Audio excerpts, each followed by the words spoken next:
जयो कुंज बिहारी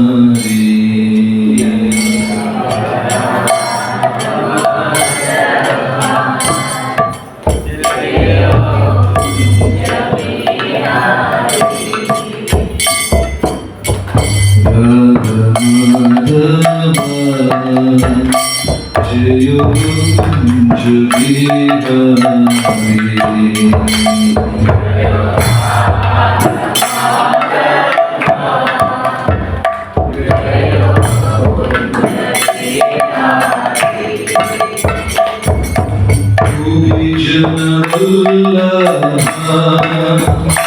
जयो गिरिवरधारी जयो गिरिवरधारी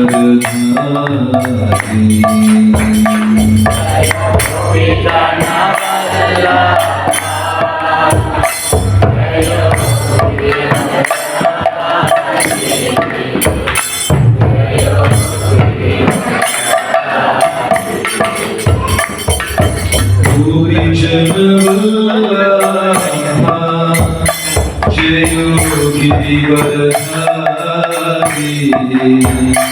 जयो गिरिवरधारी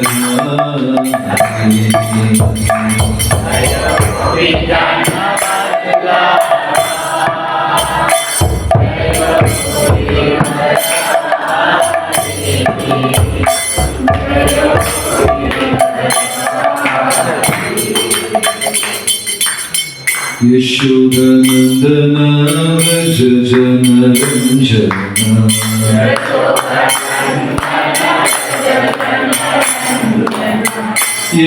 यशोदानन्दन व्रज जनरञ्जन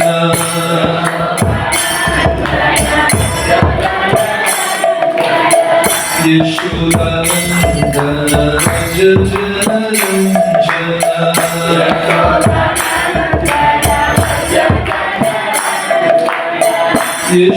यशोदानन्दन व्रज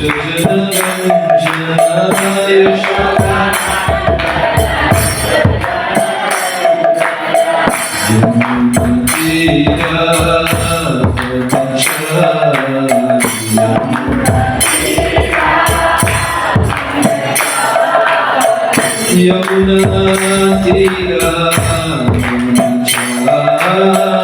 यमुना तीरा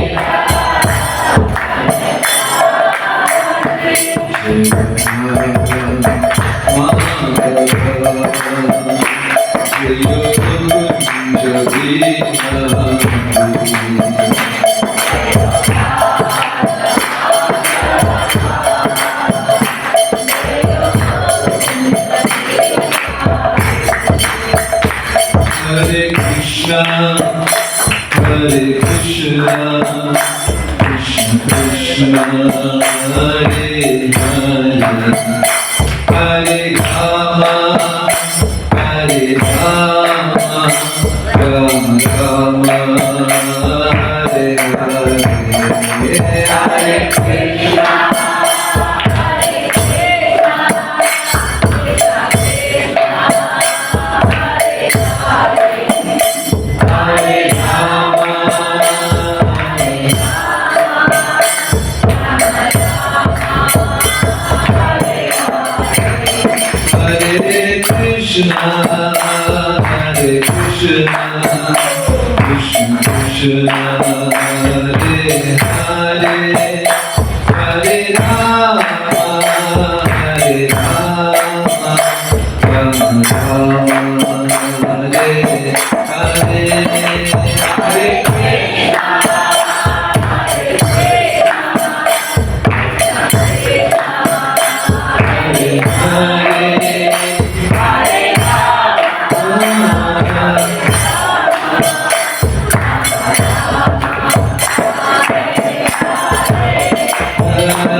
Krishna, Hare Krishna, Krishna Krishna, Hare Hare, Hare Rama, Hare Rama, Rama Rama,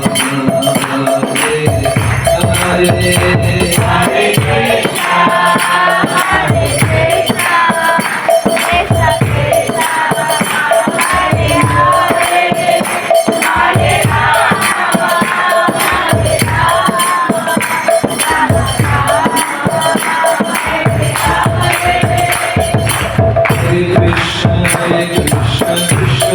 Hare Hare, Hare Ram, Hare Ram, Ram Ram, Hare Hare.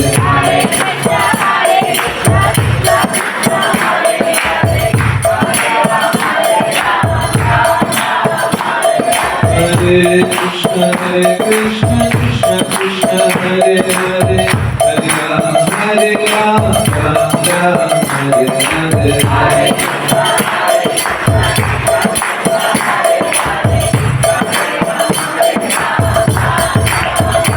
Hare Krishna, Balaram, Krishna Balaram, Krishna Balaram, Jaya Krishna Balaram. Jaya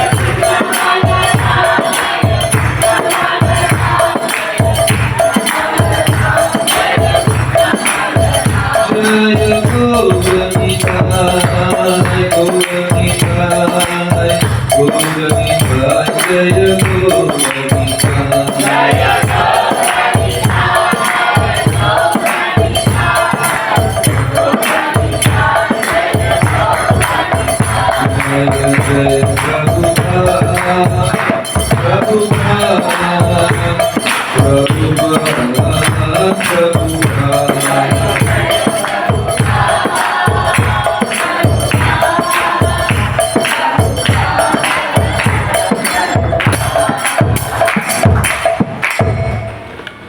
Shri Krishna Balaram ki jai, Nitai ki jai, Prabhupada ki jai. Om Namo Bhagavate Vasudevaya. Om Namo Bhagavate Vasudevaya. Om Namo Bhagavate Vasudevaya. Om Namo Bhagavate Vasudevaya. Narayanam Namaskritya Naram Chaiva Narottamam Devim Saraswatim Vyasam Tato Jayamutiraye. He Krishna Karuna Sindhu Deenabandhu Jagatpate Gopesha Gopika Kanta Radha Kanta Namostute Takta Kanchan Gaurangi Radhe Vrindavaneshwari Vrishabhanusute Devi Pranamami Haripriye. Jaya Sri Krishna Chaitanya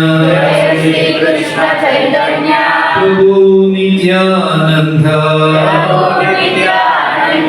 Shri Advaita Gadadhara Srivasadi Gaura Bhakta Vrinda. Hare Krishna, Hare Krishna, Krishna Krishna, Hare Hare, Hare Rama, Hare Rama, Rama Rama, Hare Hare. Srila Prabhupada ki jai. அனைத்து பக்தர்களுக்கும் என் மிக பணிவான வணக்கம். தமிழா இங்கிலீஷா? குறிப்பா ISKCON மலேசியாவுடைய வடக்கு பகுதியில் இருக்கிற நிறைய அங்கிருந்த பக்தர்கள் இன்னைக்கு சந்திக்கக்கூடிய வாய்ப்பு கிடைச்சது. அந்த எல்லா பக்தர்கள் திருவடியிலையும் என்னுடைய பணிவான வணக்கம். இன்னைக்கு ரொம்ப பிரச்சனைக்குரிய ஒரு தலைப்பை கொடுத்துருக்காங்க. Judgemental mentality. அதாவது நமக்கு எல்லாருக்குள்ளேயும் ஒரு அரக்கன் ஒளிந்து கொண்டிருக்கிறான். பக்தியில வந்துட்டோம், திலகம் எல்லாம் போடுறதுக்கு பழகியாச்சு, நல்லா கீர்த்தனை பண்ணுவோம், அதை விட நல்லா பிரசாதம் சமைப்போம், சாப்பிடுவோம். இந்த இயக்கத்தினுடைய பேரே அப்படித்தான், international society for kitchen consciousness.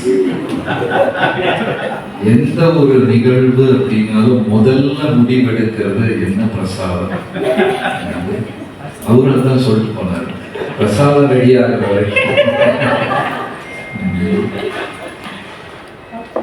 ஆனா இது ஒரு அழகான இயக்கம். நம்ம எல்லாருமே ஒருத்தர மாதிரி இந்த உலகத்துல வேற ஒருத்தர் கிடையாது. நம்ம எல்லாருடைய ஓசை அது வேற, சத்தம் வேற, என்னோட சவுண்டு மாதிரி வேற இருக்காது. இங்க ஒருத்தருக்கும் ஒரு விதமான சத்தம், ஓசை, அவங்க நடக்கக்கூடிய பாவனை, சிந்திக்கக்கூடிய திறன், பேச்சுத்தன்மை, பழகக்கூடிய தன்மை, ஒருத்தர மாதிரி இனி ஒருத்தர் இந்த படைப்பிலேயே ரொம்ப அரிது. இரட்டையர்கள் கூட கொஞ்சம் வருஷத்துக்கு அப்புறம் தனித்தனியா தான் இருக்காங்க. அவங்க யோசிக்கிறதெல்லாம் வேற மாதிரி தான் இருக்காங்க. அப்படி இருக்கும் பொழுது ஒரு மனிதன் தன்னுடைய சிந்தனைக்கு தகுந்த மாதிரி ஒரு சட்டத்தை உருவாக்கி கொண்டு மற்ற எல்லா பக்தர்களும் அந்த சட்டத்துக்கு உட்பட வேண்டும் அப்படின்னு எதிர்பார்த்தா அது சரியா தப்பா?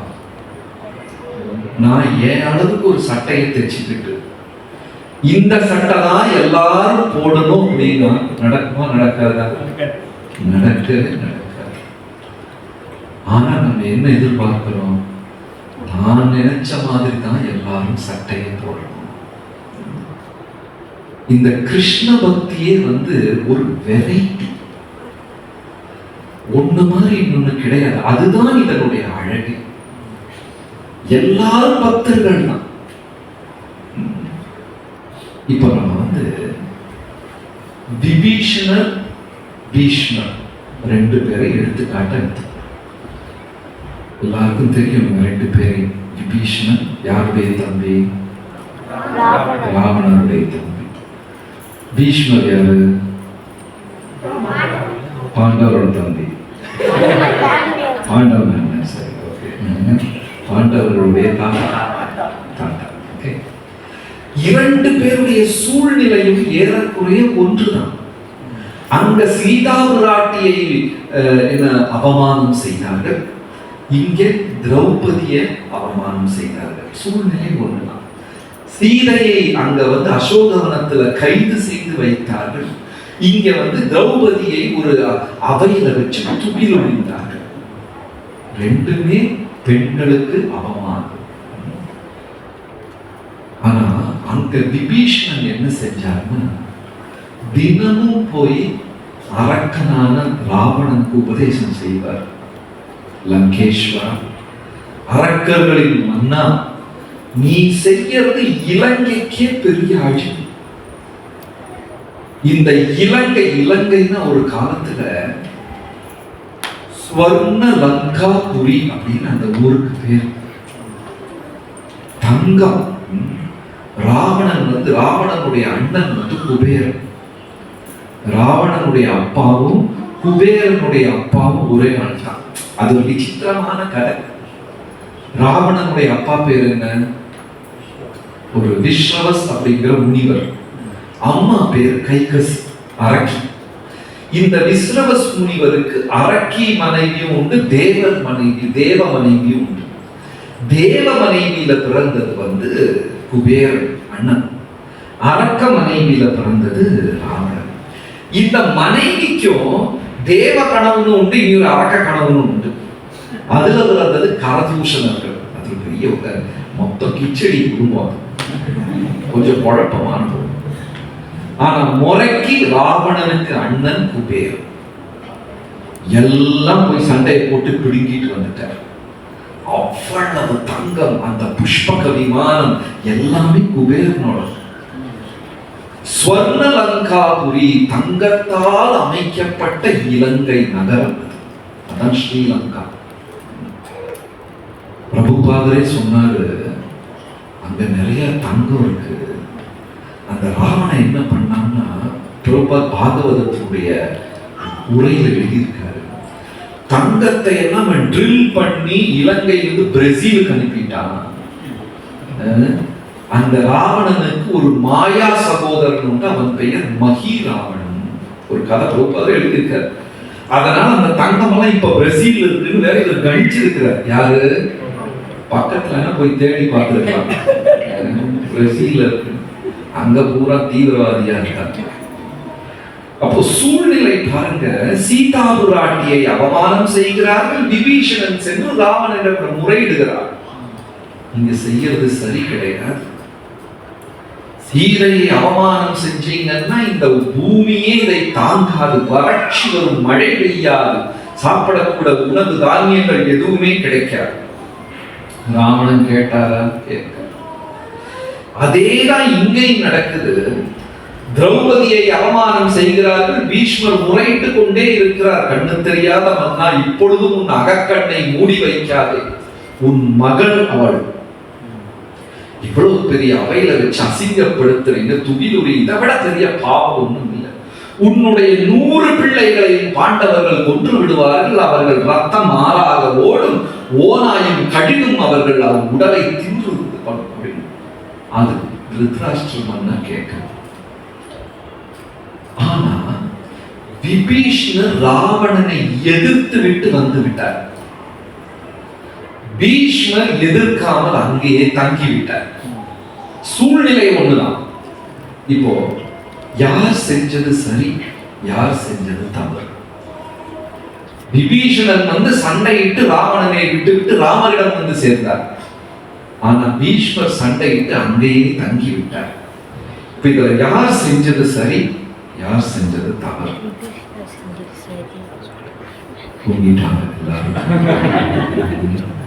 யார் செய்தது சரி, யார் செய்தது தவறு?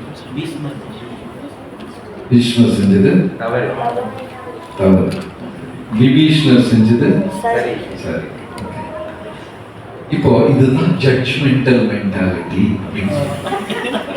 இப்ப நம்ம என்ன பண்ணிட்டோம், என்னுடைய புரிதலுக்கு தகுந்த மாதிரி ஒரு நீதியை கொடுத்துட்டோம். கரெக்டா? இப்படித்தான் ஒரு விஷயத்திலையும் நம்ம குதிச்சோம். அப்புறம் வம்புல போய் மாட்டீங்க. என்னுடைய புரிதலுக்கு தகுந்த மாதிரி விபீஷணர் செய்தது சரி, ஆனா பீஷ்மர் செய்தது தவறு என்ற முடிவுக்கு வந்தோம். ஆனா கிருஷ்ண பகவான் என்ன செஞ்சார்னா, 2 பேரையும் ஏற்றுக்கொண்டார். பீஷ்மரையும் ஏற்றுக்கொண்டார், விபீஷணரையும் ஏற்றுக்கொண்டார். ஏனென்றால் இந்த உலகம் இங்க வந்து வெரைட்டி தான் அழகு. வெரைட்டிக்கு என்ன சொல்லுவாங்க தமிழ்ல? பலவிதம். அந்த பலவிதம் தான் அழகு. இப்ப பாருங்க, தோசையும் ஒரே மாதிரி தான் செய்யறாங்க, இட்லியும் ஒரே மாதிரி தான் செய்யறாங்க. இந்தியாவுக்கு வந்தீங்கன்னா ஆமா வேற என்னமோ அதுவும் கூட அதே மாதிரி தான் செய்யறாங்க. இந்தியாவில் வந்தீங்கன்னா நேற்றுக்கு இட்லி இன்னைக்கு உப்புமா பண்ணிடுவாங்க, ஏதாவது பண்ணுவாங்க. இருந்தாலும் மனிதர்கள் எல்லாமே ஒரே மாவாக இருந்தாலும் சிலருக்கு இட்லி பிடிக்கும், சிலருக்கு தோசை பிடிக்கும், சிலருக்கு இது 2மே பிடிக்காது, இல்லையா? இந்த படைப்பு, இந்த பலவிதமான சிந்தனைகள், பாவனைகள், இதை படைத்ததுதான் பகவானுடைய அழகு. அப்போ எல்லாத்தையுமே ஏற்றுக்கொள்ளக்கூடிய மனோபாவம், மனோநிலை ஒருத்தனுக்கு எப்ப வருதோ அப்பதான் அவன் பக்தியில உயர்றான்.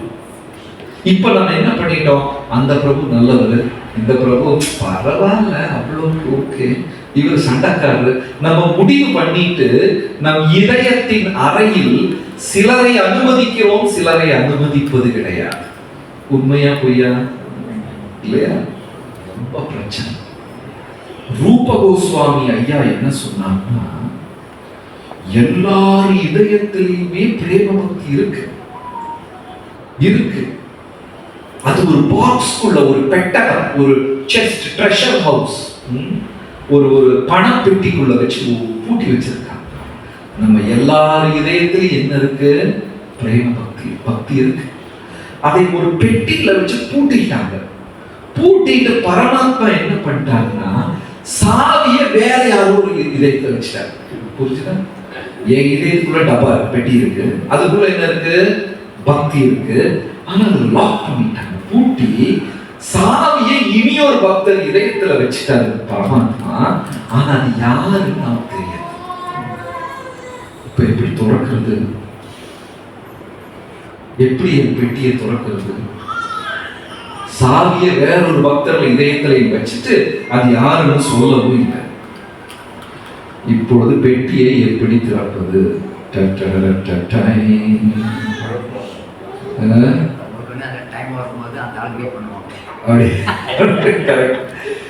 நமக்கு தெரியாது யாருன்னு.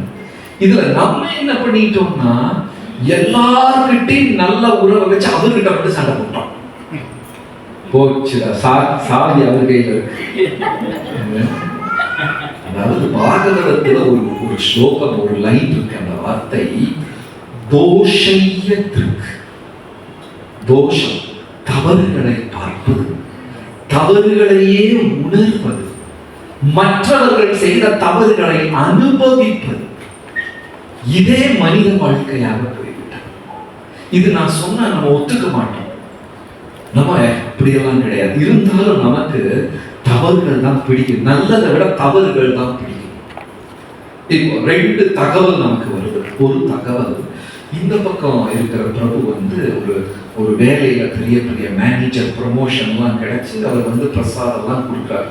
அப்படி ஒரு தகவல் வருது. அவர் வாழ்க்கையில கொஞ்சம் உயர்ந்து விட்டார். பெரிய பதவி உயர்வு, சம்பளம் அதிகம், புது காடி வாங்கி இருக்காரு, நல்ல விஷயம். இந்த பக்கம் இருக்கிற ஒரு பிரபு சொல்றாரு, என் பொண்ணு யார் கூட ஓடி போயிடுச்சு. இப்ப நமக்கு 2 தகவல் கிடைக்குது இல்லையா? எந்த தகவல் நம்ம கவனத்தை ஈர்க்கும்? உண்மையா பதில் சொல்லுங்க. எந்த தகவல் நம்ம கவனத்தை ஈர்க்கும்? அவர் மேனேஜரா எனக்கு என்ன, டேமேஜரா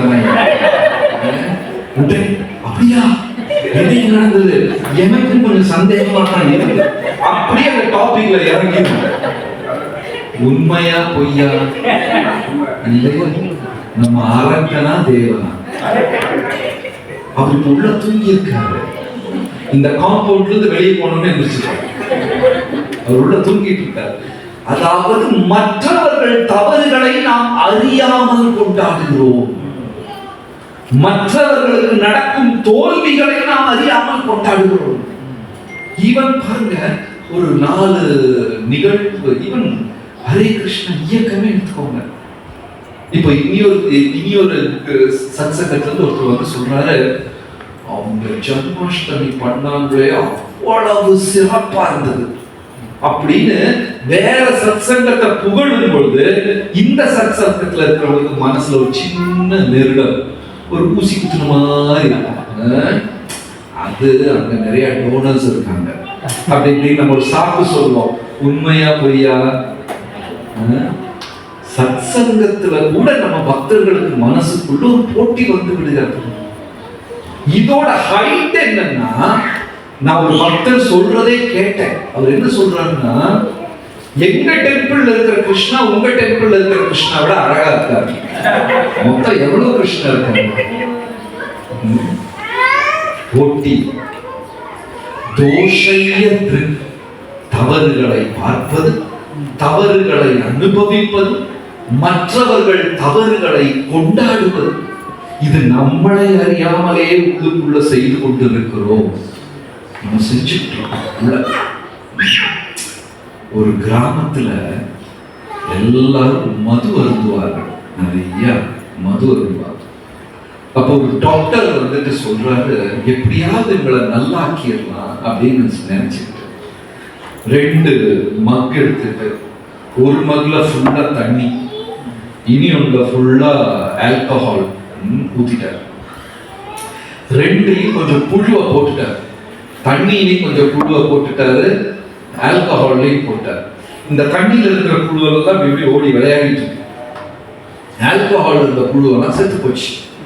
உடனே டாக்டர் கேட்கிறாரு அந்த மக்கள் கிட்ட, என் நண்பர்களே இதை நீங்க நல்லா கவனமா பாருங்க, இதுல உங்களுக்கு என்ன புரிந்தது? உடனே அந்த மது அருந்துறவங்கெல்லாம் சொன்னாங்க, அடக்கடவுளே, இது இவ்வளவு நாள் நமக்கு தெரியாம போச்சு. ஆல்கஹால் சாப்பிட்டா வயிற்றுல இருக்கிற புழு செத்து போகும்னு இன்னைக்குதான் கேள்விப்பட்டேன். அந்த டாக்டர் என்ன சொல்ல முயற்சி செஞ்சாரு? இது உனக்கு கெடுதல் சொல்ல முயற்சி செஞ்சாரு. ஆனா இவன் புரிந்து கொண்ட தன்மையை பாருங்க. இந்த உள்ள இருக்கு, அதாவது நம்ம இயக்கத்தின் பொருளே என்னன்னா எனக்கு உள்ள இருக்கிற அந்த அரக்கனை இல்லாமல் ஆக்குறது. அதுதான் வெளியெல்லாம் டிவோட்டியா இருப்பான், பெரிய விஷயம் கிடையாது. காலையில கண்ணாடி முன்னாடி அப்படி 2 லைன் எல்லாம் போட்டு சாண்டிங் பண்றோமோ இல்லையோ, இதை எடுத்து கழுத்துல மாட்டிக்கிட்டு ஹரே கிருஷ்ணா பிரபு, அது ஈஸி. ஆனா இந்த திலக் கட்டி மேல உள்ள போடுறதுதான் கஷ்டம். பாருங்க, அக்ரூரர் நவவித பக்தியில ஒருத்தர் அக்ரூரர், உங்களுக்கு தெரியும், ஸ்ரவணம் கீர்த்தனம், அதுல ஒரு துறைக்கு எடுத்துக்காட்டு அக்ரூரர். அது எந்த துறை? பாதசேவனம், லட்சுமி தாயார், வந்தனம், கரெக்ட், வந்தனத்துக்கு அக்ரூரர் பெரிய மகாபக்தர். அப்ப அந்த சூழ்நிலையில சத்யபாமாவின் திருமணம் தயாராகிவிட்டது. சத்யபாமா யாரு? அவங்க திருமணம் தயாராகிவிட்டது. அவங்க பேரழகி, எல்லாருக்கும் தெரியும் சத்யபாமா ரொம்ப அழகு. அப்ப நிறைய பேர் சத்யபாமாவை திருமணம் செய்ய வேண்டும் என்று ஆசைப்பட்டார்கள். சாத்தியகி அந்த வரிசையில் அக்ரூரரும் உண்டு. அவரும் நினைச்சாரு சத்யபாமாவை திருமணம் செய்யலாம். ஆனா கடைசியில யார் திருமணம் செஞ்சாங்க? பகவான் திருமணம் செய்து கொண்டார். அதனால இந்த பெண் கிடைக்காத மன்னர்கள், இளவரசர்கள் எல்லாம் ஒன்னா சேர்ந்து ஒரு சதி திட்டம் போடுறாங்க.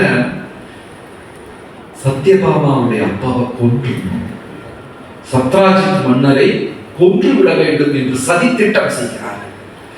இந்த திட்டம் யார் காதுக்கு வந்தது? அக்ரூரர் காதுக்கும் வந்தது. அவர் பெரிய பக்தர் இல்லை, ஆனா அவருக்கும் சின்ன ஒரு வருத்தம் இருந்தது. எனக்கு சத்யபாமாவை திருமணம் செய்ய முடியவில்லையே அப்படின்னு ஒரு குட்டி வருத்தம். அப்ப இவங்கெல்லாம் சதி திட்டம் தீட்டி சத்ராஜித் சத்யபாமாவின் தந்தையை கடத்தி கொண்டு போய் கொன்று விடுகிறார்கள். இது இவருக்கும் தெரியும், ஆனா அவர் பேசாம இருந்துட்டார். அதுக்கப்புறம் தவறு நடந்ததுக்கு அப்புறம் தான் அக்ரூரர் உணர்கிறார், நான் எவ்வளவு பெரிய பாவத்தை செய்து விட்டேன். கிருஷ்ணருடைய தொண்டன் நான், பக்தன் நான். அப்படி இருக்கும் சத்யபாமாவுடைய தந்தையாரின் கொலைக்கு நான் கூட்டாளியாயிட்டேன் சொல்லி பயந்து அக்ரூரர் மதுராவை விட்டு ஓடிட்டார். அதுக்கப்புறம் கிருஷ்ண பகவான் சென்று அழைத்து வருகிறார். ஏறக்குறைய 100 வருடம் பகவான் அதுக்கப்புறம் வாழ்ந்திருக்கிறார் பூமியில. ஒரு நாள் கூட அவர் அக்ரூரர் கிட்ட நீ ஏன் இந்த தவறை செய்தாய் கேட்கவே. நம்ம தான் வாட்ஸ்அப் குரூப்ல போட்டு வெளுத்து வாங்கி இருக்கோம்.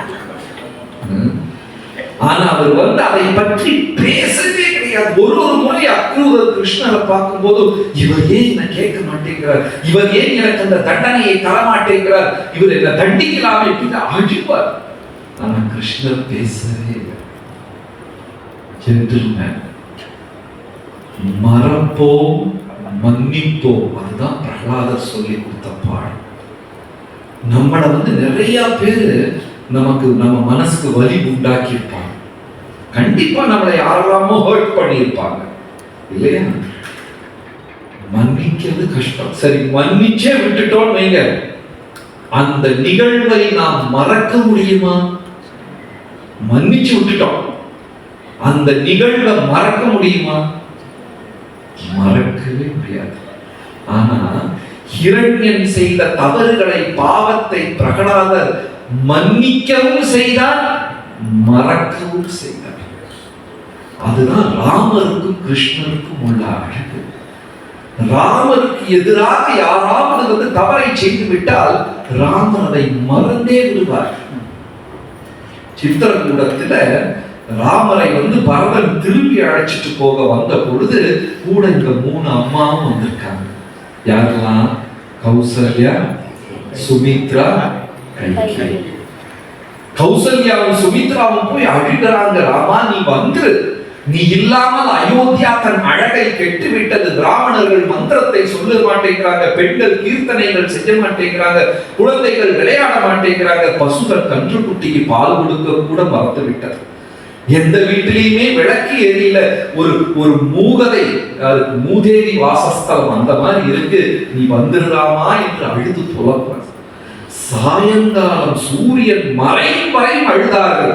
ஆனால் ராமர், நான் என் தந்தையாருக்கு கொடுத்த கடைசி வாக்குறுதி, உயிரே போனாலும் இதை நான் கடைபிடிப்பேன், திரும்ப வரமாட்டேன் என்று கட்டாயமாக இருக்கிறார். கடைசியில மன்றாடி கேட்டு கேட்டு கேட்டு பரதன் அப்படியே காலில் விழுந்துருவார் சாஷ்டாங்கமா. நீங்க ஒன்னா அயோத்தியா திரும்பி வாங்க,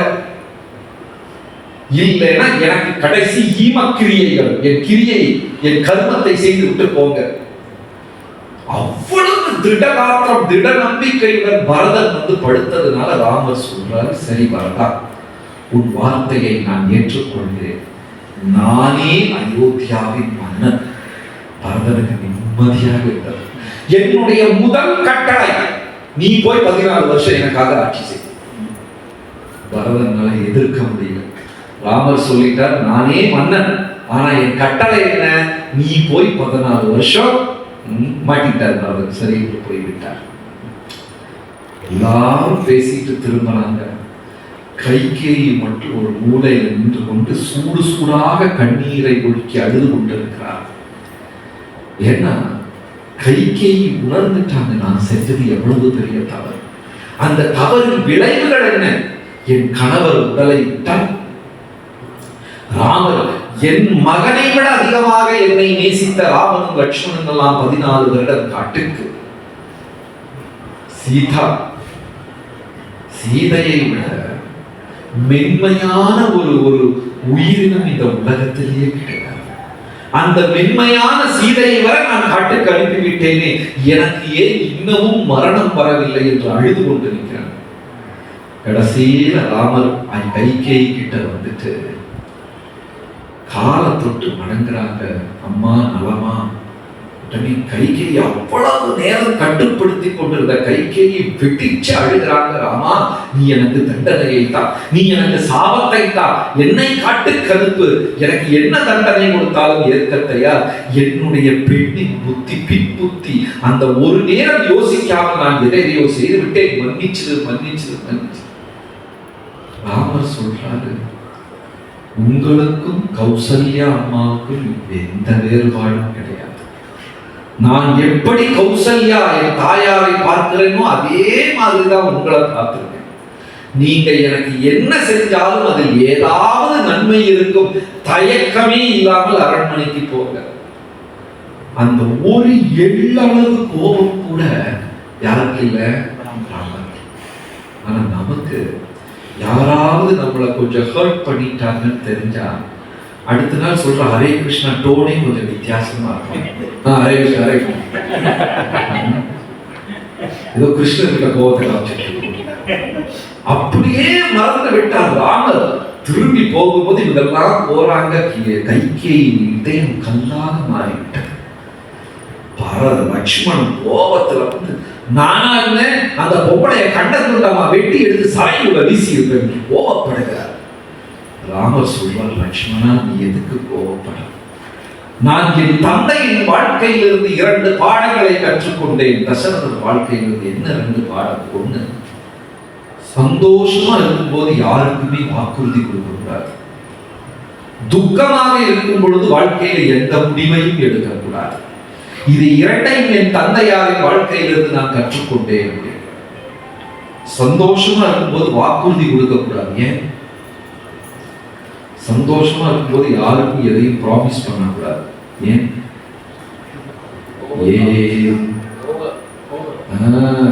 சந்தோஷத்துல உனக்கு நான் 100 சவரன் தரேன், இவ்வளவு இடம் தரேன், 4 காடி தரேன், அது தரேன், அப்புறம் இதெல்லாம் நான் எங்கிட்டு கொடுப்பேன்?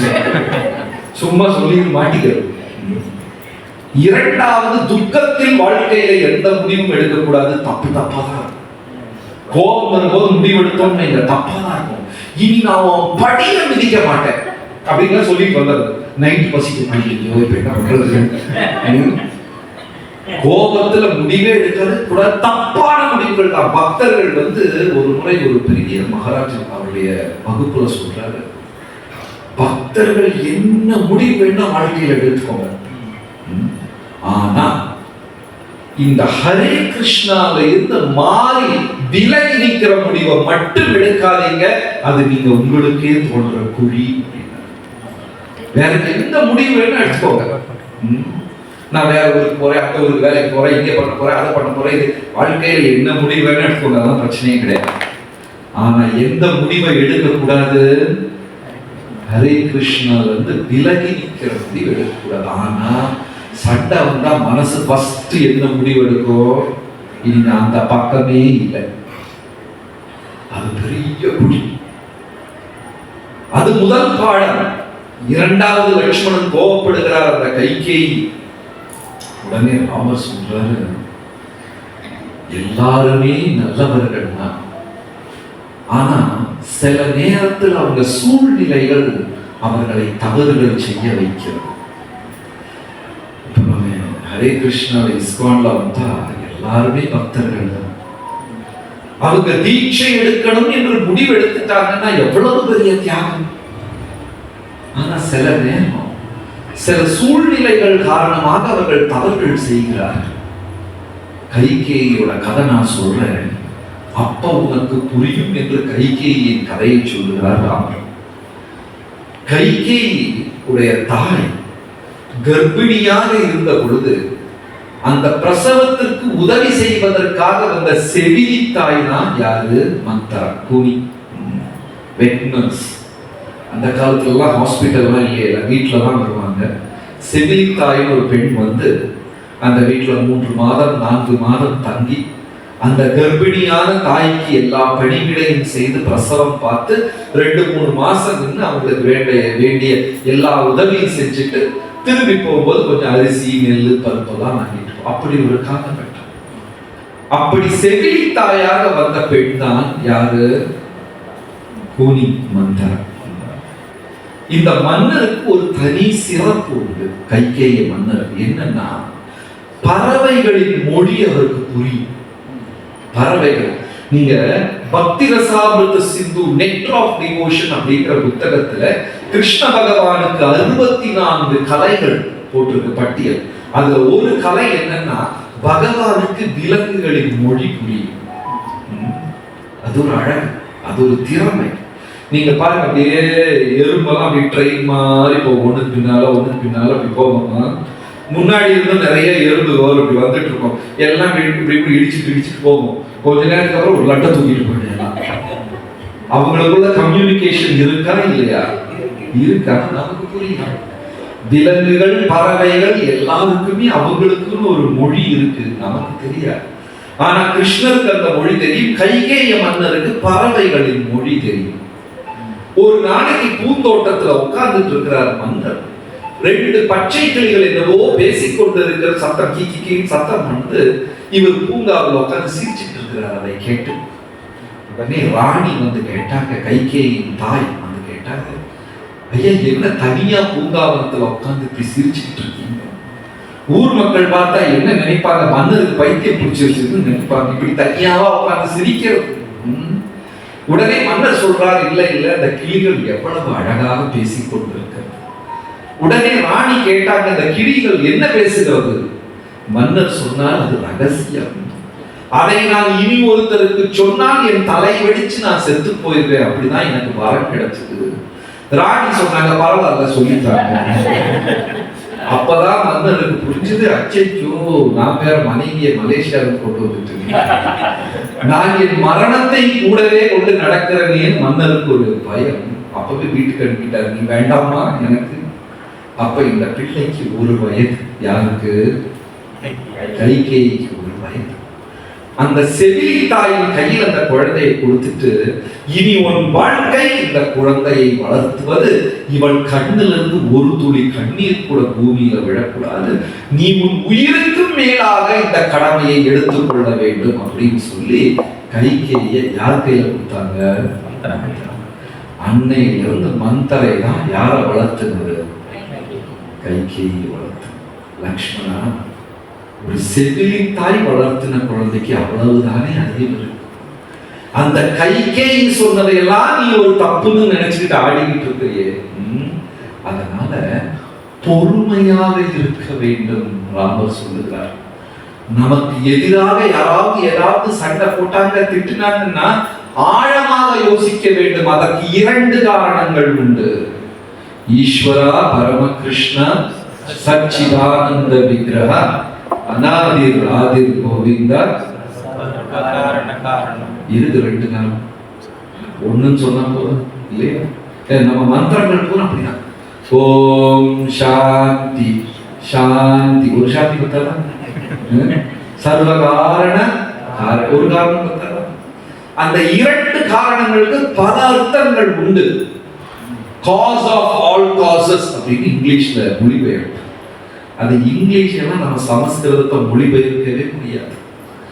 கிருஷ்ணருக்கு ஆழ்வார்கள் வைத்த பெயர் ஆறாவமுதன். கேள்விப்பட்டிருக்கீங்களா இந்த பேரு? ஆறாவமுதன், இந்த தமிழ் வார்த்தை கேள்விப்பட்டிருக்கீங்களா? இதை நீங்க ஆங்கிலத்தில் டிரான்ஸ்லேட் பண்ணுங்க பார்க்கலாம். பண்ணவே முடியாது. அந்த வார்த்தைக்கு அர்த்தம் என்னன்னா, ஆறாவமுதன் அப்படின்னா அமுதம் தான் ரொம்ப ஸ்வீட்டஸ்டா. ஏன்னா நம்ம யாருமே அமுதம் சாப்பிட்டது கிடையாது. நம்ம தேன் தான் சாப்பிட்டுருக்கோம். அந்த ஸ்வீட்டஸ்டா இயற்கையிலிருந்து கிடைக்கக்கூடியது தேன் மட்டும்தான்.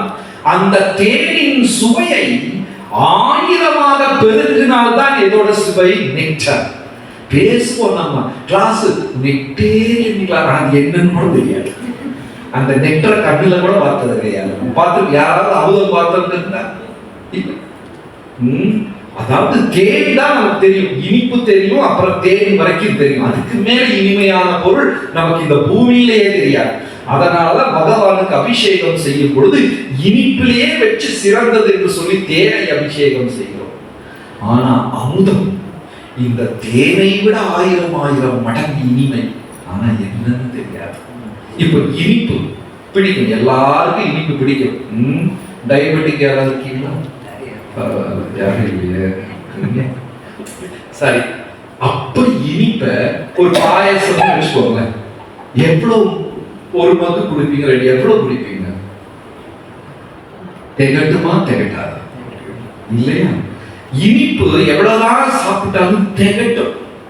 ஆனா ஒரு இனிப்பு இருக்கு இந்த உலகத்தில், அதை எவ்வளவு வருதினாலும் திகட்டாது. திகட்டாத தெளின்பம், அதைத்தான் ஆறாவமுதன் அப்படின்னு இங்கிலீஷ்ல டிரான்ஸ்லேட் பண்ணுங்க.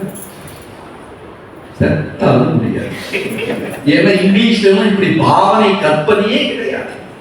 ஆழ்வார்கள் கிருஷ்ண பகவானுக்கு வைத்த பெயர் ஆறாவமுதன். அவ்வளவு இனிமையா பகவான் என்று சொன்னார். அதாவது நம்ம கோஸ்வாமிகள் எழுதுறாங்க, இந்த தாமோதர லீலையில இதழை கடிக்கிறார் கிருஷ்ணர் கோபத்துல. யசோதா விட்டுட்டு போயிட்டாங்களா, அடுப்புல போய் பால் ஆஃப் பண்ணாங்களா, உடனே கோபம் வந்துருச்சு. யாருக்கு? கிருஷ்ணர். ருதந்தம் முஹுர்நேத்ர யுக்மவ்ருஜாந்தம் கரம்போஜயுக்மேன சாதங்கநேத்ர. கோபத்துல அதரம் அப்படின்னா இந்த இதழ்கள், இதழ கடிக்கிறாரா. ஜீவ கோஸ்வாமி விளக்கு எழுதுறாரு, ஏன் இதழ கடிக்கிறாரு அப்படின்னு. எல்லாருமே கோபத்தை பூமி கிட்ட தான் காமிப்பாங்க. மனிதர்கள் பூரா கோபம் வந்தா கோபத்தை யார்கிட்ட காமிப்பாங்க? பூமி தேவி ஒரு தடவை நாராயணன் கிட்ட சொன்னா, நான் என்ன தப்பு பண்ண, வரம் போறோம்லாம் கோபத்தை என்கிட்ட காமிச்சிட்டு இருக்காங்க. இந்த அவையில் இருக்கிற எத்தனை பக்தர்களுக்கு அப்படி ஒரு அனுபவம். கோபம் வந்தோடனே கையில் இருக்கிறது ஒரே அடி. யார? பூமி. அப்படி செய்தவர்கள் யாராவது உண்டா? யாருமே கிடையாது. என்ன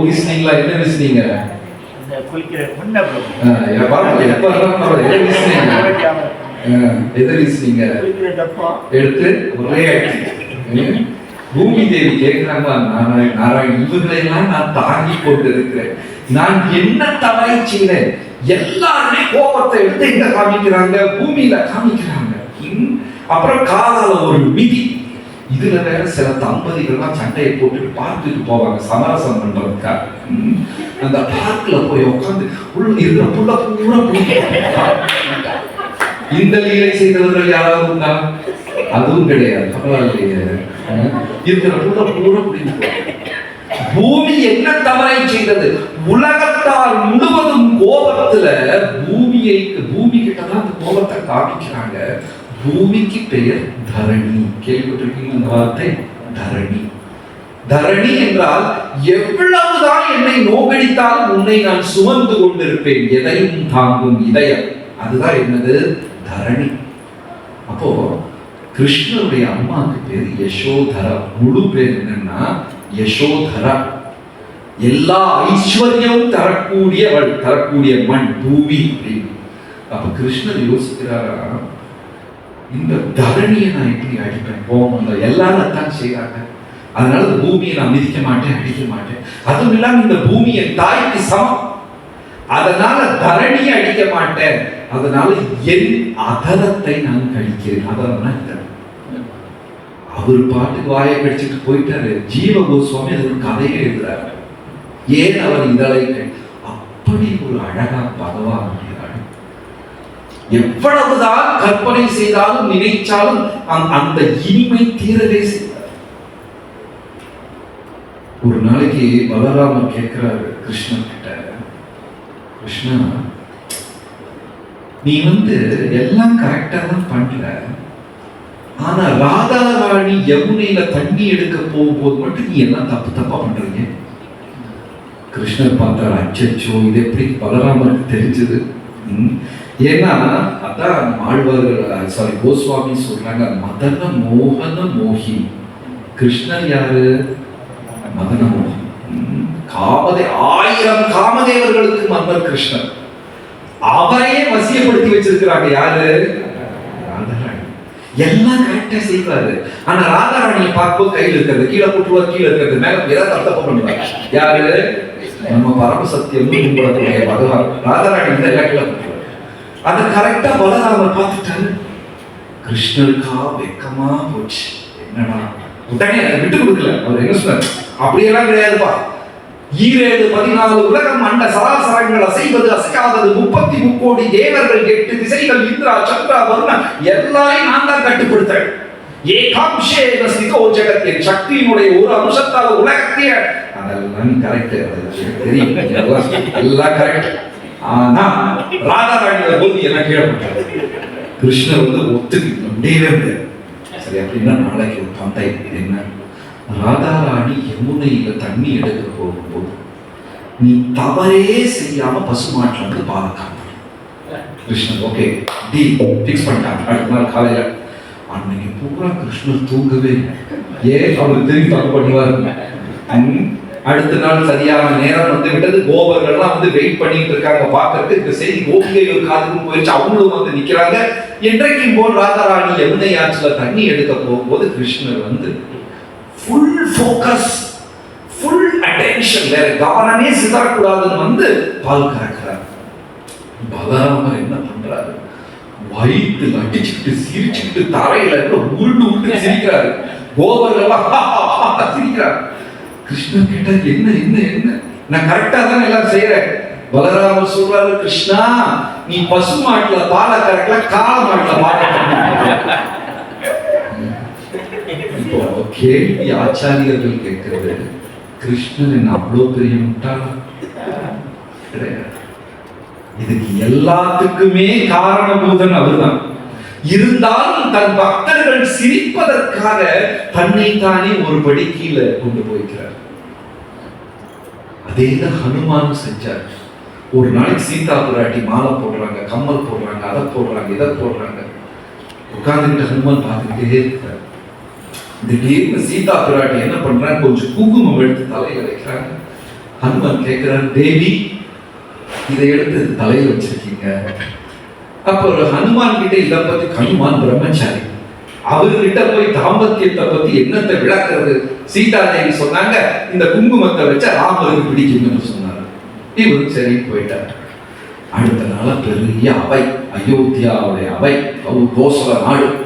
மன்னர்கள், முனிவர்கள், துறவிகள், ஞானர்கள், பண்டிதர்கள், விருந்தினர்கள் எல்லாரும் அந்த அரண்மனையில் இருக்காங்க. சிம்மாசனத்துல ராமர் உட்கார்ந்து இருக்கிறார், பக்கத்துல சீதாதேவி, லட்சுமணன் உடை வைத்துக் கொண்டிருக்கிறார், பரதன் விசிறி வீசி கொண்டிருக்கிறார். ஹனுமான் உள்ள வந்தார். அரண்மனை எப்படி? தலையிலிருந்து கால் வரைக்கும் குங்குமம், மொத்தம் குங்குமம். எல்லாரும் சிரிக்கிறாங்க அரண்மனையில. சீதா பிராட்டிக்கு அச்சோ இவர்கிட்ட போய் நான் இத சொன்னேன். கேட்கறாங்க, என்ன ஹனுமான் நீங்க பண்ணிட்டு வந்திருக்கீங்க, என்ன மொத்தம்? ஹனுமான் சிரித்துக் கொண்டே சொல்றார், தேவி நீங்க கொஞ்சம் குங்குமம் வச்சா ராமருக்கு அவ்வளவு சந்தோஷம், என்ன பார்த்தா எவ்வளவு சந்தோஷம், தலையிலிருந்து கால் வரைக்கும் குங்குமம். இப்போ அந்த வால்மீகி சொல்றது, ஹனுமான் முட்டாள் கிடையாது, ஆனா பக்தர்கள் சந்தோஷத்துக்காக அதை செய்யாது.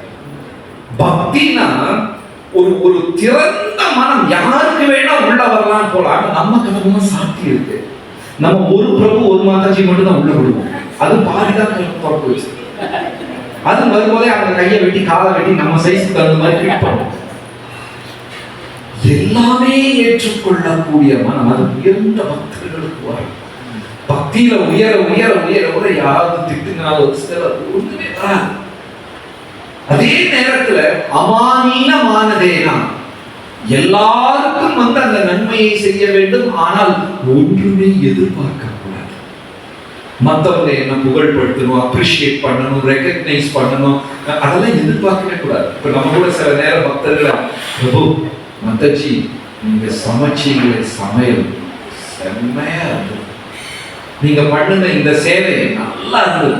உடனே அந்த பக்தர் என்ன சொல்லுவாரு, எல்லாம் குரு கிருஷ்ணா ரசிப்போம். அதுக்கு அர்த்தம் என்ன? நிறுத்தாத நீ சொல்லிட்டே இருக்க, ஏன்னா அது உள்ள இருந்து வர்றது கிடையாது. பக்தர்களுக்கு நாம் செய்கிற சேவையில இந்த ஜட்ஜ்மெண்டல் மென்டாலிட்டி வந்து வெளியே வந்தாலும்.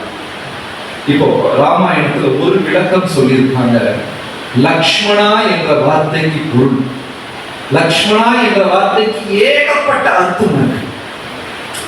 ஒரு அர்த்தம் என்னன்னா, லட்சுமி தாயாரின் பாதையை பின்பற்றக்கூடியவர் என்று அர்த்தம். லட்சுமி தாயார் 24 மணி நேரம் என்ன செய்வாங்க? பாத சேவை. அவங்களுக்கு வேற எதுவுமே கிடையாது, நாராயணனுக்கு பாத சேவை செய்ய வேண்டும். அப்படி ஒரு மனசு லக்ஷ்மணருக்கு. அதனால்தான் லக்ஷ்மணர் வந்து ஆதிகுரு, சங்கர்ஷண காரணோதசாயி கர்ப்போதசாயி சபயோதசாயி. அவர்தான் பலராமர், அவர்தான் நித்யானந்தர், அவர்தான் லக்ஷ்மணர், அவர்தான் ஆதிசேடன், அவர்தான் நம்ம குருவின் குரு. நம்ம குருவுடைய அந்த பரம்பரையிலே ஆதி குரு அவர்தான் லக்ஷ்மணர். ராமாயணத்தில் ஒரு அழகான பகுதி. போர் அடிக்கிறா, தூங்க வருதா? ஒரு அழகான பகுதி ராமாயணத்துல. சுக்ரீவனுக்கும் ராமனுக்கும் ஒரு ஒப்பந்தம் நடந்தது. சுக்ரீவனுக்கு ராமர் வாக்கு கொடுக்கிறார், நான் உன் அண்ணனை தோற்கடித்து உன்னை மன்னராக்குகிறேன். சுக்ரீவன் ராமருக்கு வாக்கு கொடுக்கிறார், நான் சீதா பிராட்டியை தேடி கண்டுபிடிக்கிற பொறுப்பை நான் ஏற்றுக்கொள்கிறேன். 2 பேர் ப்ராமிஸ் பண்ணிட்டாங்க. அப்போ ராமர் சொல்லிட்டாரு, சரி போ, நீ போய் உங்க அண்ணன் வாலிய சண்டைக்கு கூப்பிடு. கேட்ட உடனே சுக்ரீவனுக்கு தொடையெல்லாம் நடக்க ஆரம்பிச்சு. ஏன்னா இந்த வாலி கூட யாராலும் சண்டைக்கு போக முடியாது. யாராவது வாலிக்கு முன்னாடி சண்டைக்கு போனாங்க, அவங்க சக்தியில பாதி யாருக்கு போயிடும்? அந்த எதிராளிக்கு போயிடும். உடனே சுக்ரீவன் கேட்டான், வேற ஐடியா ஒரு யோசனை இல்லையா? கண்டிப்பா வாலிகிட்ட போய் தான் ஆரம்பிக்கும். சுக்ரீவனுக்கு கோலா நடுக்குது. ராமர் சொல்றார், நீ கவலைப்படாத, நீ போய் வாலியை கூப்பிட்டு நான் தோற்கடித்து விடுகிறேன். அந்த தைரியத்துல சுக்ரீவன் அங்க போய், வாலி போன முறை இயற்கையின் சதி நீ வென்று விட்டாய், நீ உண்மையான வீரனா இருந்தா இன்னைக்கு என் கூட வா. வாலி கேட்ட, இது சுக்ரீவனா பேசுறது? இவ்வளவு ஆணவம் தைரியம் எங்கிருந்து சுக்ரீவனுக்கு வந்தது அப்படின்னு சொல்லி தன்னுடைய கடையை தூக்கி ஒரே கால் வாலி நேர சுக்ரீவன் முன்னாடி வந்து லேண்ட் தும்மல். வாலி சுக்ரீவனுக்கு இதயம் வாய் வழியா வெளியே போய் விட முடிஞ்சு. வயது 2 பேர் சண்டை போடுறாங்க. மலைகள் மோதுவது போல் கைகளோடும் கதையோடும் தோளோடும் 2 மேகங்கள் மலைகள் இடிக்கிற மாதிரி. ஆனா என்ன, வாலியோட ஒரு அடி கூட மிஸ் ஆகல, எல்லாம் சுக்ரீவன் வாங்கிட்டார். இருக்கிற எலும்பெல்லாம் உடனே திரும்பி பார்த்தா ராமரை காணும். அடக்கடவுளை இவரை நம்பி ராமன் இவன் கையால் சாக வேண்டிய தலைவருக்கு திரும்பி பார்த்தா ராமரை காண. சுக்ரீவன் ஓடின ஓட்டம்.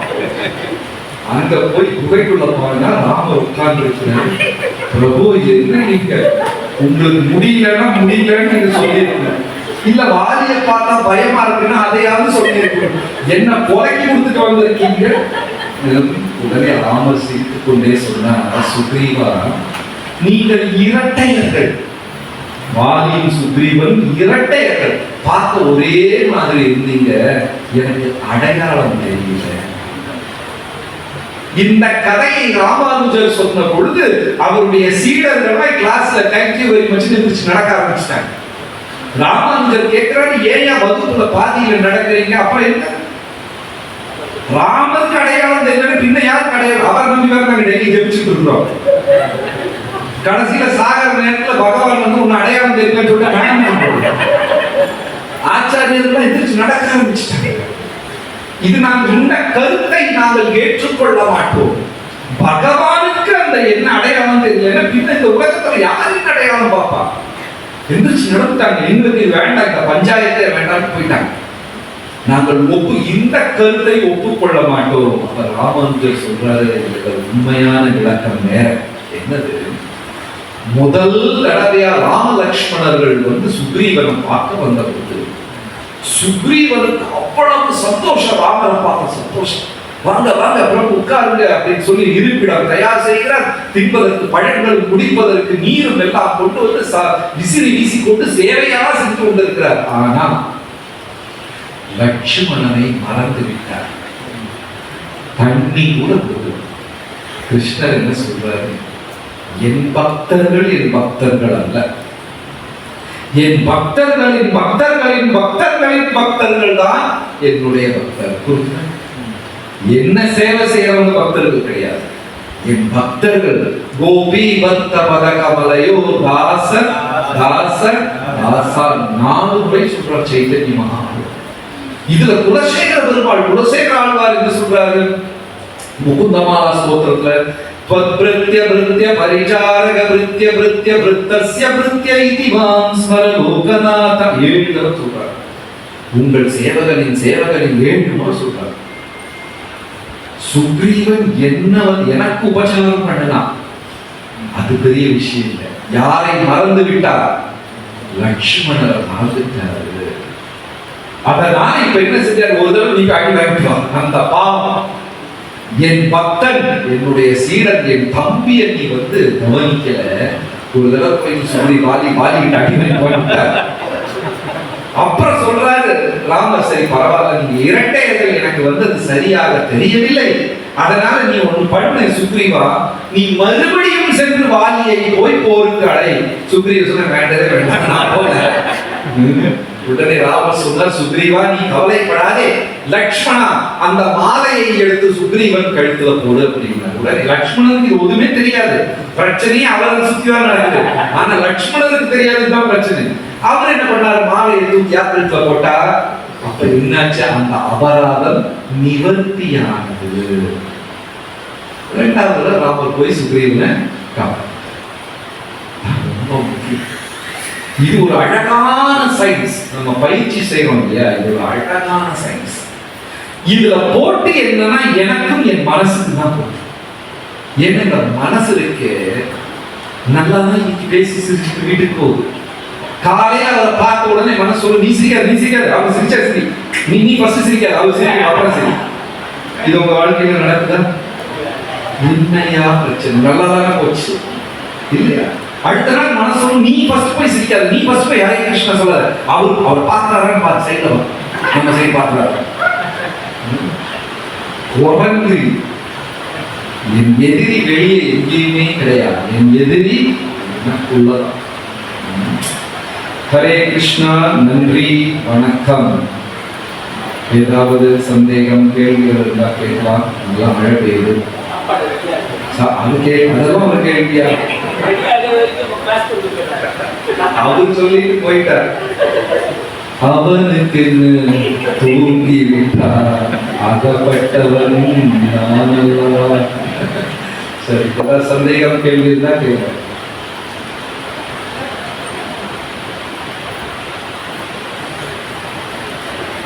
இல்லையா? எஸ் ரோஜ்.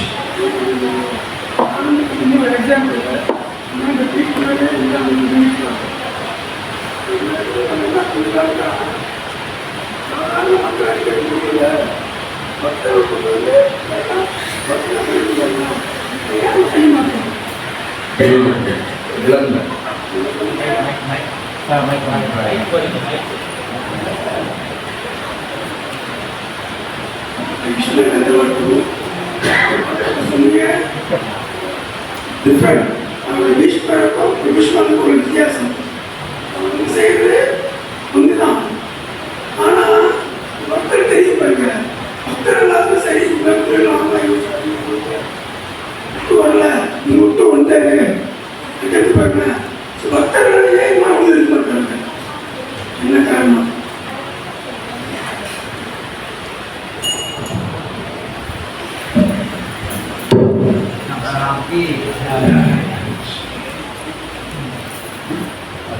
அதுதான் பிரபு. 3 விதமான பக்தர்களை பத்தி நம்ம பேசிக்கிறோம் இல்லையா? கனிஷ்ட அதிகாரி, மத்தியம அதிகாரி, உத்தம. இந்த கனிஷ்ட அதிகாரிங்கிறவர் அந்த பக்தர் பகவானுக்கு நல்லா சேவை செய்வார். கரெக்ட் டைமுக்கு பூஜைகள் செய்வார், அதை செய்வார், இதை செய்வார். இந்த ரூல்ஸ் எல்லாம் ஃபாலோ பண்ணுவார். அதை தொடாது, அதை தொட்டுட்டு இதை தொடக்கூடாது, அதை குளிக்கணும், இது பண்ணணும், எல்லாம் செய்வாங்க. ஆனா பக்தர்கள் கூட சண்டை போட்டு பக்தியே கிடைக்காது. பகவான பாருங்களேன், இது நமக்கு தெரியுது என்னது கர்த்தாவா. அறியாமல் இது கீழே நம்ம மிதிச்சிட்டோம். நம்ம உடனே என்ன செய்வோம்? இதோ ஒரு விளக்கோ மிருதங்கவோ, இந்த விளக்கெல்லாம் நம்ம கால் பட்டுருச்சு, அறியாமல் பட்டு நம்ம என்ன செய்வோம்? ஒரு மரியாதை தலையில தோன்றது பலவிதமான மரியாதை. ஏன் இப்படி செய்யறோம்? ஏன் இப்படி செய்யறோம்?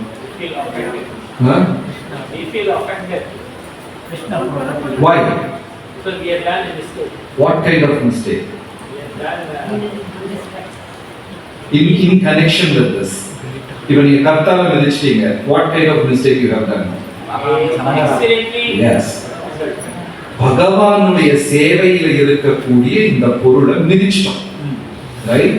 பகவானுடைய சேவையில் இருக்கக்கூடிய உயிரற்ற பொருளை மிதிக்கும் போது இவ்வளவு மரியாதை செலுத்துறமே, அவர் சேவையில் இருக்கிற உயிருள்ள பொருளை மிதிக்க தயங்கணுமா?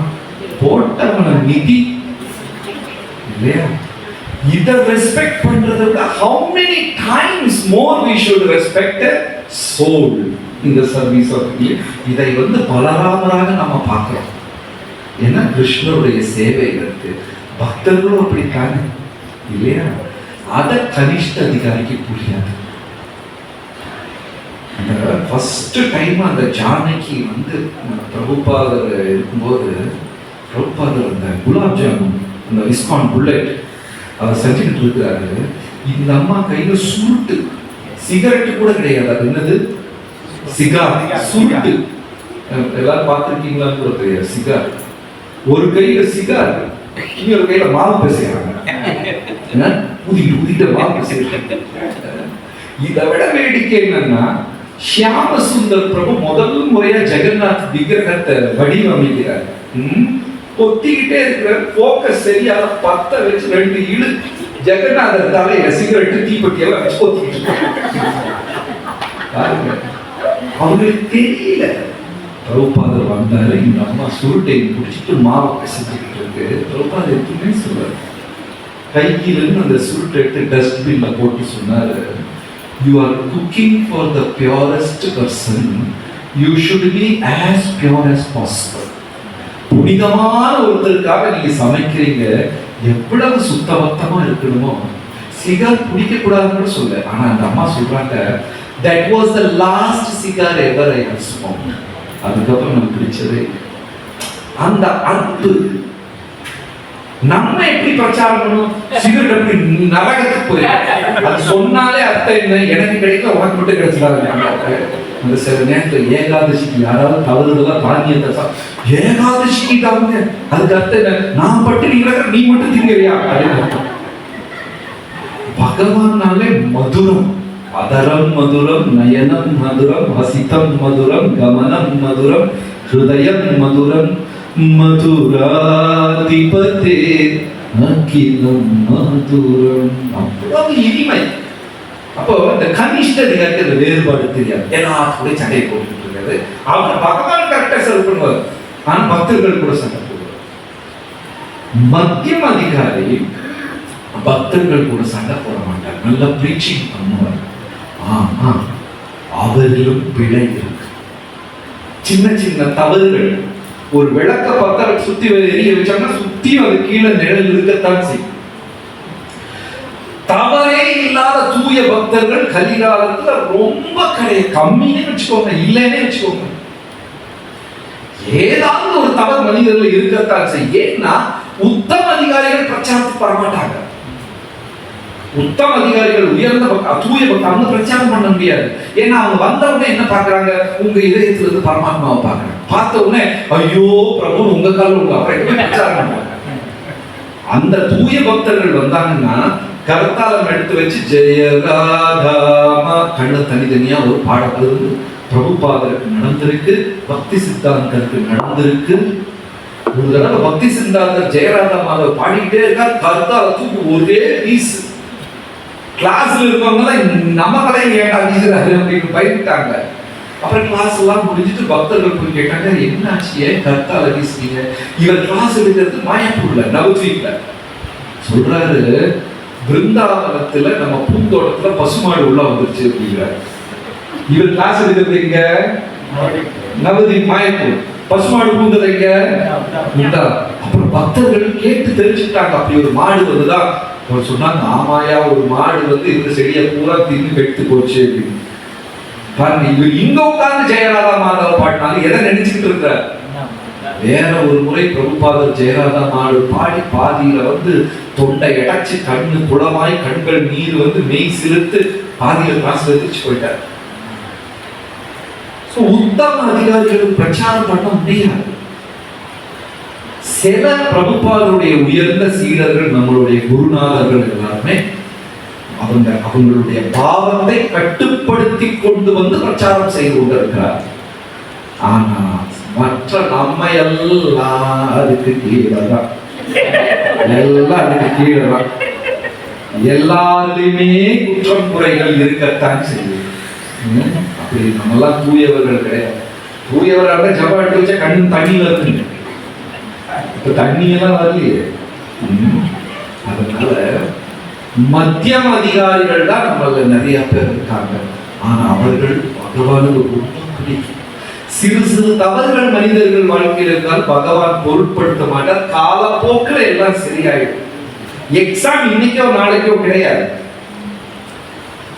கண்டாவரோதன விதோ கபவாத பித்தம் கண்டாவரோதன விதோ ஸ்மரணம். அன்னைக்கு ஃபைனல் எக்ஸாம். இது 3 கழுத்துல வந்து பிடிக்கும். எது? கபவாத பித்தம். 3 கழுத்துல இருக்கும்போது கிருஷ்ணான்னு சொல்லியிருக்கு. இன்னைக்கெல்லாம் ஃபெயில் ஆனாலும் பரவாயில்ல, அன்னைக்கு பாஸ் ஆனா போதும். அந்த ட்ராக்ல இருக்கும். இது இந்த நிலை புரிந்து கொண்டால், குறிப்பா நமக்கு முக்கியமான விஷயம் என்னன்னா, பக்தர்களுக்கு நடுவு அப்படியே சிரிச்சுக்கிட்டு அப்படியே இருக்க பழகிக்கணும். பிரச்சனைகள் இருக்கும், நம்மளை யாராவது நோகடிப்பாங்க, நம்ம யாரையாவது நோகடி, இதெல்லாம் நடக்கும். ஆனா அப்படியே நீங்க பழகிக்கணும், அப்படியே சிரிச்சுக்கிட்டே பழகிக்கணும். ஏன்னா பிரபுபாதரும் பரம்பரையும் நம்மளை காப்பாற்ற வேண்டும் என்று முடிவு செய்து விட்டார்கள். நம்ம பேசாம உட்கார்ந்துட்டு இருந்தா போதும். ஒரு முறை பிரபுபாதர் வந்து அமெரிக்காவில் ஒரு நாட்டுக்கு ஒரு கோயிலுக்கு போறாரு. அங்க ஒரு பிரச்சனை. கோயில் தலைவர் வந்து ராஜினாமா கொடுத்தார். இப்ப அடுத்த தலைவர் இல்ல, கொஞ்சம் பிரச்சனை ஓடிட்டு. உடனே பிரபுபாதர் போறாரு. அந்த பிரச்சனையை தீர்ப்பதற்காக உடனே பக்தர்கள்லாம் ஒரு பிரபுவை சொல்றாங்க, இவரை நீங்க ஒரு தலைவர் ஆக்கிருங்க, ரொம்ப திறமையானவர், அவர் வந்து எல்லாம் பார்த்துக்குவார். பிரபுபாதர் யோசிச்சார், கரெக்ட் தான், அவர் ஆக்குவோம். சரி, நாளைக்கு என்கிட்ட என்ன வந்து பார்க்க சொல்லுங்க. இந்த செய்தி இந்த பக்தருக்கு போயிடுச்சு. ஆஹா, என்ன தலைவராக்க போறாங்க, இது இயேசுநாதருக்கு வச்ச முள் கிரீடம் ஏன் தலையில வைக்க போறாங்க, நான் வந்து இதெல்லாம் பண்ண மாட்டேன். நைட்டு பூரா உட்காந்து யோசிக்கிறாரு. பிரபுபாதர் வந்து இப்படி சொன்னா நான் அப்படி சொன்னேன், அப்படி சொன்னா இப்படி சொல்லி எப்படியாவது தலைவர் ஆக மாட்டேன். ஃபுல் நைட் ப்ரிப்பேர் பண்ணி ரெடியா போறாரு. அடுத்த நாள் பிரபுபாதர் முன்னாடி போய் வணங்குறாரு. பிரபுபாத் பார்த்துட்டு ஓகே நீ சன்னியாசம் எடுக்கிற அப்படின்றாரு. அடக்கணும்ல கொஸ்டின் பேப்பரே மாறி போச்சு. இவர் ப்ரிப்பேர் பண்ணிட்டு வந்தது என்னது, பிரபுபாதர் இவர் கோயில் தலைவர். இவரு கேட்டதுல மூச்சே நின்று போச்சு. ஏன்னா திருமணமாயி 1 வருஷம் 1.5 வருஷம் தான் ஆகுது. ஒரு பேபி வேற இருக்கு. மனைவி தான் உயிர், மனைவிக்கு கணவன் தான், இப்பதான் கல்யாணம். இவருக்கு பயந்துட்டாரு. பிரபுபாத் சன்னியாசி, பிரபுபாத் அது முடியாது, பிரபுபாத் நான் இப்பதான் திருமணம், நாங்க 2 பேரும் சேர்ந்து டபுளா சர்வீஸ் பண்றோம், நாங்க அதை பண்றோம், இவருக்கு என்ன பிளான் இருக்கு அந்த பிளான் இருக்கு. இவர் பயந்து மூச்செல்லாம் அடங்கி போச்சு. பிரபுபாத் சொல்ற அதனால என்ன, நீ சன்னியாசம் எடுத்து இதை விட அதிகமா செய்யற நான் செய்யலாம். இல்ல பிரபு தயவு செஞ்சு சொல்லாதீங்க, எனக்கு சிந்திக்கவே காட்டுது, அழுதெல்லாம் ஆரம்பிச்சாரு. கடைசியில் சொல்றாரு, பிரபு நீங்க வேற என்ன வேணா சொல்லுங்க, எனக்கு சன்னியாசம் எடுக்க சொல்லாதீங்க. ஓகே பிரசிடென்ட் ஆயிருக்காரு. நம்ம ஏமாத்துனா அந்த ஏமாற்றுறதுல பிஹெச்டி எடுத்து உட்கார்ந்து இருக்காரு அவர். நம்ம யார்கிட்ட டீல் பண்ணிட்டு இருக்கோம்? பிரபுபாத், கிருஷ்ணா, இந்த உலகத்தையே கட்டுப்படுத்துபவர். அவரின்றி ஒரு அணுவும் அசையாது இல்லையா? அங்க போய் நம்ம டிராமாலாம் போட்டா நடக்குமா? ஹரே கிருஷ்ணா.